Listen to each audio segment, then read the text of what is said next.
Move to the presentation of the various agencies. We start with the National Bureau of Investigation. Attorney Melvin Matibag, go ahead please. Meron po kaming prepare na slides, baka po pwedeng ma-flash. Go ahead. Una po sa lahat, magandang umaga po sa inyong lahat. Maraming salamat po sa inyong imbitasyon at kamusta na po kayo, mga kaibigan naming senador. Noong Pebrero 23 po, 2026, nagsumite ng joint affidavit ng grupo na sinasabing the former security of Saldico kasama si Attorney Balikod na naglalaman ng mga aligasyon ng cash deliveries. Ang investigasyon ay sinagawa ng NBI Task Force Marino base sa deputization ng Ombudsman sa sariling kapangyarihan ng NBI. So tinawag po naming Task Force Marino ito noon, pero pwede naman na po namin palitan siguro yung pangalan ng Task Force pag pamarapati na po. Yes, please do that kasi po insulto po sa institusyon sa Philippine Marine Corps at sa Armed Forces of the Philippines dahil ito pong mga ito ay karamihan po sa kanila tulad po na nasabi ni Senator Raffy, ito po ay mga nag-awol, may kaso po, dishonorable discharge at sinabi na rin po ng AFP na maaari huwag pong gamitin na sila po ay 18 Marines dahil hindi po sila lahat Marines at ang iba may mga kaso. Maraming salamat po, Attorney Matibag. Palitan na lang po namin kung hindi Task Force Bodyguard, baka Task Force Bellboys po para mas appropriate po siguro. Next slide please. Ang ating tatalakayin ngayon ay ang ebidensyang halaga ng affidavit ng tinaguriang 18 bodyguards. Sa kasong ito, ginamit ang affidavit bilang pangunahing ebidensya na umano'y cash deliveries. Ngunit ayon sa NBI Task Force, kailangan nating suriin kung sapat ba ang bigat ng ebidensya, kung may issue sa paggamit ng titulong Marines, at kung paano na iba ang independent recollection sa collective narrative.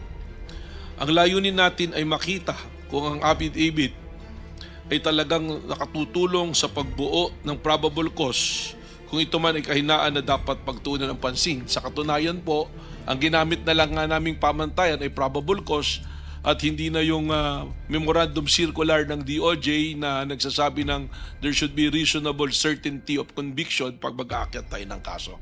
Next slide please. Ang tanong na dapat sagutin, nakakatulong ba o nakakasira sa kredibilidad ang label na ex-marine? Ginagamit ang label na ito para ipakita ng grupo na may integridad at disiplina. Gaya na nga po ng sinabi ni Senator Raffy Tulfo kanina sa kanyang opening statement. Sa kasong ito, may mga miyembro ng grupo na hindi naman tunay na Marines o honorably discharged. Sa katunayan po, ayon sa aming pagsusuri at pag-iimbestiga, 12 sa 16 na dating Marines ay dishonorably discharged. At may mga miyembro ng Army at Reservists lamang o sibilyan. Kaya ang ex-Marine label ay automatikong nagbibigay ng kredibilidad na sadyang ginamit upang itaas ang kalidad ng kanilang sinasabing testimonya. Next slide please. Ayon sa batas, ang testimonya ay dapat nakabatay sa personal na kaalaman. Kung ang testigo ay aktual na nakakita ng cash delivery, mas malakas ang ebidensya. Ngunit kung narinig lang niya mula sa iba, ito ay hearsay at mahina ang probative value. Ito po ay isang legal na provision. Testimony must be based on personal knowledge. Hearsay has a weak probative value. Sa report na lumabas ng aming pong task force, lumalabas na karamihan sa pahayag ng ay hearsay at 10 to 20% lamang ang base sa personal knowledge ng mga affiants. Halimbawa, may testigo na nagsabing sinabi sa akin ni Estrada na may cash delivery. Hindi ako mismo ang nakakita at hindi rin po nakita kung ano ang laman ng mga maleta. Base lamang sa sinasabi ng kanilang mga kasama o kung ano ang itinext sa kanilang group chat. Next slide please. Sa affidavit 10 to 20% lang ang base sa personal na kaalaman. Halimbawa, may ilang testigo na nagsabing nakita nila ang bag, pero ang karamihan ay narinig lamang mula sa ibang miyembro ng grupo o executive assistant. Ang majority ng pahayag ay hearsay, kaya mahina ang ebidensya. Isang halimbawa ng pahayag ng testigo, sinabi sa akin ni Estrada na may cash delivery. hindi ako mismo ang nakita. Sa report na binanggit ng mga personal knowledge ng bawat applicant ay limitado. Ang natitirang assertions ay hearsay na. Next slide please. Walang dokumento. Ito na po, importante po ito para suportahan ng kanilang testimonya. Walang dokumento. Yung next slide pa po. Lack of corroboration. Walang dokumento, device, o physical evidence na sumusuporta sa mga aligasyon. Halimbawa, walang CCTV footages, resibo o cellphone records, wala po. Nagpapatunay ng custody. Ang ebidensya ay puro salita lamang, walang kasamang pisikal na ebidensya. Sa report kahit may subpoena, walang naipakitang original photographs, receipts o bank statement ang grupo. Ang absence ng documentary evidence ay hindi lamang kahinaan, kundi direct failure to comply with the legal directive. Binigyan po namin sila ng sufficient time para magsumite ng mga corroborative evidence, testimonya man o material evidence or physical evidence. Wala po silang isinumite. Next slide please. Ang laman ng bag ay kadalasang hinuhulaan lang, hindi aktual na nakita. Halimbawa, sinabi ng testigo na mabigat ang bag kaya pinaniniwalaan nilang pera ang laman, pero walang aktual na pagtingin o pagbubukas ng bag. Sa report ng 12 sa 18 appliance, hindi nakita ang laman ng maleta at umaasa lamang sa bigat, code word na basura o sinabing executive assistant. Ang corpus, ang elemento o ang kas mismo ay hindi napatunayan na independent evidence. Kung maalala nyo po, may mga lumabas noon na affidavit na naunang inilabas sa media na sinasabi nila kaya na lamang pera, merong mga nasa active duty pa na PNP na binuksan at kumuha ng pera. Pero nung isinumiti na po sa ombudsman yung affidavit, wala na po yun. Hindi na po binanggit yun doon sa kanilang affidavit na isinumiti sa ombudsman. Ang mangyari po rito, parang nagpapalit-palit palagi ang sinasabi doon sa affidavit hanggang po nung huling nagkaroon ng pagdinig po dito. Next slide please. Ang affidavit ay hindi dumadaan sa cross-examination. Kaya mas mababa ang bigat nito kumpara sa testimonya sa korte. Halimbawa sa affidavit, hindi natatanong ang testigo ng kabilang panig. Sana po ito nga yung pagkakataon na magkaroon ng paghaharapan. Kaya hindi masusuri ang katotohanan ng pahayag. Kung may maling impormasyon, hindi ito agad mahihiwatigan. Sa report, binanggit na ang affidavit ay ex parte coordinated at hindi subject sa cross-examination. Ang Supreme Court na po mismo ang nagsabing ang coordinated testimony ay may diminished weight. Next slide please. May mga impormasyon na dumaan pa sa dalawa o higit pang tao bago makarating sa affidavit. Halimbawa, ang isang miyembro ay narinig lang mula sa ibang miyembro na may cash delivery, tapos isasama sa affidavit, lalong humihina ang kredibilidad ng ganitong payag dahil hindi ito direktang karanasan. Sa report, maraming assertion ang galing sa group, Viber chats o sa executive assistant, hindi sa sariling karanasan ng applicant. Ang hearsay ay inadmissible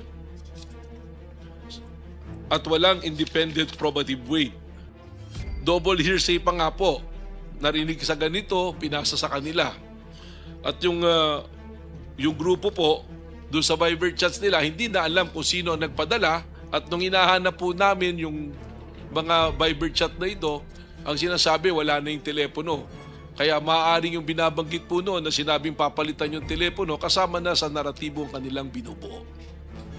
Next slide please. Attorney Matibag, Opo. before you continue, I would just like to inform everyone na yung pong 18 ex-bodyguards narito po sa building na ito, nasa tanggapan po ni Senator Robin Padilla, kasama po si Attorney Baligod. Despite po yung ating pong imbitasyon sa kanila na dumalo sa hearing, mas minabuti po nilang magtungo sa opisina ni Senator Robin Padilla at doon po ay mag-monitor at mag-live din yung 18 bodyguard at magpa-press con. Yun lamang po, I just want to let everybody know na they're here in the building, yung 18 po na yon kasama si Attorney Baligod, pero ayaw po nilang bumabali dito sa ating hearing at nandoon po sila sa tanggapan ni Senator Robin Padilla. Continue, Attorney Mr. Chair. Batigod. Yes, go ahead, Sen. Risa. Mr. Chair, for the record lang po, bagamat ito pong dinadaos natin ngayon sa pamumuno ninyo na Blue Ribbon Committee ay meeting, pero inaasahan ko rin po na iimbitahan ng chair itong 18 ex-bodyguards sa hearing kapag fully constituted na yung committee. And dapat po hindi nila baliwalain yung imbitasyon ng komite. Dahil pag ginawa pa nila po iyon, magiging subject po sila sa subpoena and show cause order at higit pa mula sa komite. Salamat po, Mr. Chair. Noted po, Senator Ontiveros, gagawin po natin yan. Pero for now kasi ang ginawa po natin ay inimbitahan lamang natin dahil ito po ay isang meeting lamang at organizational meeting po ng Blue Ribbon Committee. Kaya po hindi po natin mapapwersa yung mga yon, pero inimbitahan po rin natin gayon pa man noong pong Miyerkules para walang masabi po yung kabilang grupo, yung minority bloc na iniiwas po natin at ayaw natin sila imbitahan. So for the record po, nabanggit po kanina ng Secretary at inimbitahan po ang 18 na ito kasama po si Attorney Baligod. Subalit po hindi po sila at nagpahayag na po sila kani-kanina lamang na hindi po sila bababa rito bagkus sila po ay bisita ni Senator Robin Padilla. Mr. Chairman, just for the record, baka kasi hindi naiintindihan masyado ng ating mga kababayan. Kaya ito ay hindi hearing at ito ay committee meeting, consultative meeting, ay dahil kinikilala natin na hindi pa nahahalal ang lahat ng membro ng Committee on Public Accountability. At dahil hindi pa nahahalal lahat ng membro, hindi pa constituted ang committee. Although the chairperson has been elected and the chairperson, as legislative practice will reveal, has from time to time been allowed by practice to hold consultative meetings, even if there is no quorum, even if the committee has not been fully constituted.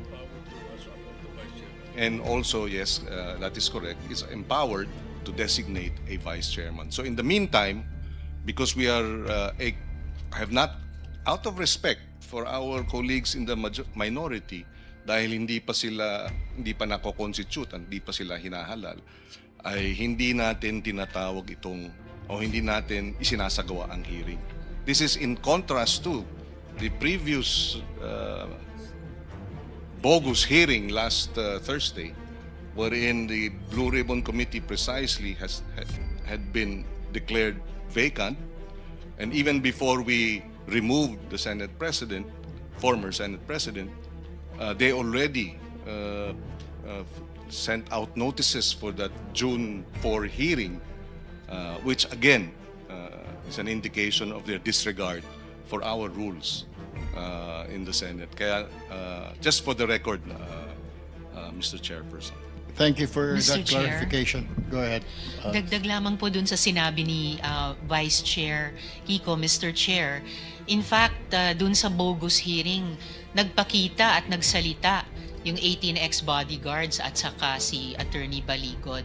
So, although of course I submit to what the chair has said na hindi naman sila mapipilitang dumalo dito sa ating meeting bilang mga guests, I think loss po sa kanila na hindi sila humarap sa committee hearing na ito para matanong din natin na ibang mga senador and yung mga magiging miyembro ng committee once constituted dahil naghanda rin po tayo ng mga tanong sa kanila. Just for the record, Mr. Chair. Salamat po. Mr. Chairman, just to emphasize na yung June 3, klarong-klaro na noong dineclare all seats vacant, ang inelect natin as chairman of the Blue Ribbon Committee ay no other than Senator Erwin Tulfo. So siya lang ang may karapatan na tumawag ng ganitong consultative meeting at siya lang ang may karapatan para mag-issue ng mga invitations through the Blue Ribbon Secretariat. So let me just put that on record. Thank you, Mr. Senate Pro Tempore, Acting President Win Gatchalian. Go ahead, Attorney Matibag. May I approach po? Please. There's an important thing that I want Go to ahead relay po. po. Sa inyo po. Pwede Go po ahead akong lumapit dyan. Because I cannot 1 minute suspension.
Ano atin yan? Sir, samahan niyo itong 18 bahay.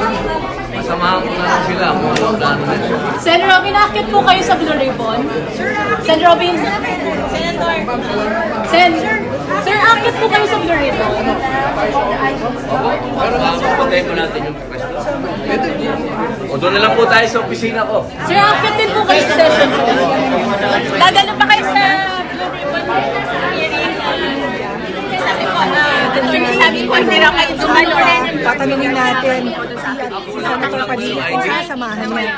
Okay. So apparently, documentation yan. Attorney, sa tingin mo ba kung dumalo sana sa Blue Ribbon meeting last time yung mga senators, ibang minority senators, baka naitanong sa kanila yung... Didiretso na ba kayo sa hearing ngayon? Dadaan muna kami kay Juan, Para sa proper documentation. Senator Padilla, kasi he is one of the members of the committee. Pia, dadaan mo na. kami ang nagsalita. Kung walang independent evidence, mahina ang kaso. Ang affidavit ay hindi sapat na basihan para mag-file ng kaso. Sa report, binanggit na kahit hearsay ay pwedeng gamitin sa preliminary investigation, pero dapat ay may substantial basis na wala sa kasong ito. Ang assertions ay uncorroborated at ang mga affiant ay hindi nakakita ng material facts. Next slide, please. Public representation. Balik po tayo ron sa pag-label nila ng 18 Marines. Ipinakilala ang grupo bilang 18 Marines na parang may dagdag na integridad. Halimbawa, ginamit ang label na ito sa media para palakasin ang kredibilidad ng grupo kahit hindi naman miyembro ay tunay na Marines. Sa report, lumabas na may Army Reservists at civilian at sinama sa grupo ang popular narrative na Marine Honor Code ay hindi tugma sa aktual na record. Katunayan, nakita na natin ang AFP at ang Marines naglabas na ng pahayag na huwag silang tawaging 18 Marines. At pag hindi po honorably discharged, hindi po makukonsidera na sila ay napabilang sa Marine Corps. Next slide, please. Next slide. Actual composition. Sa totoo lang, ilan lang ang honorably retired. Ang iba ay discharged o hindi talaga Marines. Halimbawa sa breakdown ng NBI, 3 lang ang honorably retired. 12 ang dishonorably discharged at may RB reservist at civilian. Karamihan pa po rito ay merong mga naging kaso at merong isa na merong pang patuloy na dinidinig na kaso. Ang popular narrative ng Marine Honor Code ay hindi tugma sa actual na record.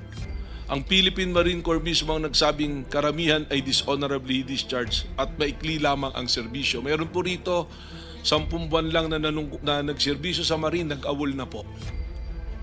At ang karagdagan po rito, para tawagin sila na Marines, matagal na po yung ibang wala sa Marine Service bago po na-recruit ng grupo po ni dating Congressman Saldico. Next slide please. Effect of credibility. Nagkakaroon ng maling akala na lahat ay may mataas na integridad dahil sa titulo, kahit hindi naman totoo. Halimbawa, ang publiko ay naniniwala na ang grupo ay may marine values, pero may mga miyembro na may record ng misconduct o hindi naman tunay na Marines. Sa report mismo ng Philippine Marine Corps, ang nasabing karamihan ay dishonorably discharged at maikli lamang ang serbisyo. Ang invocation ng Marine Honor ay walang institutional basis sa grupo na ito. Next slide please. Legal impact of title Marines. Sa korte, ebidensya ang malaga, hindi ang label o titulo. Kahit pa ex-Marine ang tawag, kung walang sapat na ebidensya, hindi ito magpapalakas ng kaso. Courts rely on evidence, not on labels. Sa report, binanggit na ang invocation ng Marine Honor ay walang institutional basis sa grupo. Ang Supreme Court ay nagsabi ng probative value ay nakasalalay sa personal knowledge, hindi sa titulo o sa label. Next slide please. Independent recollection. Ang tunay na malakas na ebidensya ay galing sa sariling karanasan ng testigo. Halimbawa, kung ang testigo ay aktwal na nakakita at nakaranas ng cash delivery, mas malakas ang pahayag. Sa report, may ilang applicant na nagsabing nakita nila ang cash, pero karamihan ay umasa lamang sa kwento ng iba. Ang logistics ng operation ay corroborated, pero ang core allegation na cash ay laman ng maleta ay madalas na hearsay lamang. Next slide please.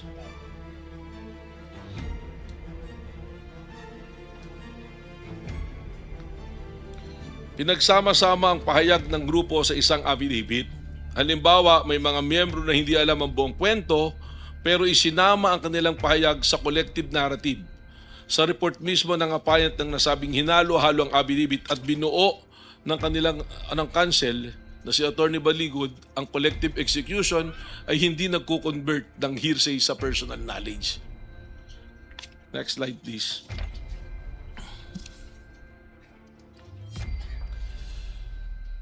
May palatandaan ng koordinasyon ng group discussions, shared preparation. Halimbawa, bago gumawa ng affidavit, nagkaroon ng group meeting para pag-usapan ng mga sasabihin. Sa report na binanggit na ang affidavit ay produkto ng collective briefing, common housing at council assembled content. Ang applicant ay house sa council unit na may real-time coaching interview. Anong ibig sabihin po nito? Meron pong testimonya doon na November pa lang magkakasama na sila. At inilabas po yung testimonya February. Ang ibig sabihin po nito, bumuo sila ng naratibo. So, ang nangyari po kasi rito, yung si Buduan, siya ang nilapitan ni Atty. Baligod. Please take note na hindi po sila ang lumapit kay Atty. Baligod, kundi si Atty. Baligod lumapit kay Buduan. At si Buduan ang nag-recruit ng mga sasama po rito. Ano pong palatandaan itong na-coordinated? Sinasabi naman nila lahat sila nanggaling doon sa White Plains. Doon po sila, magkakasama po sila. Tapos may umamin din na may nagbibigay ng pera, parang allowance, si Atty. Baligod. Kung tutuusin nga po sa aming mga abogado, ito po ay violation ng Code of Professional Responsibility and Accountability.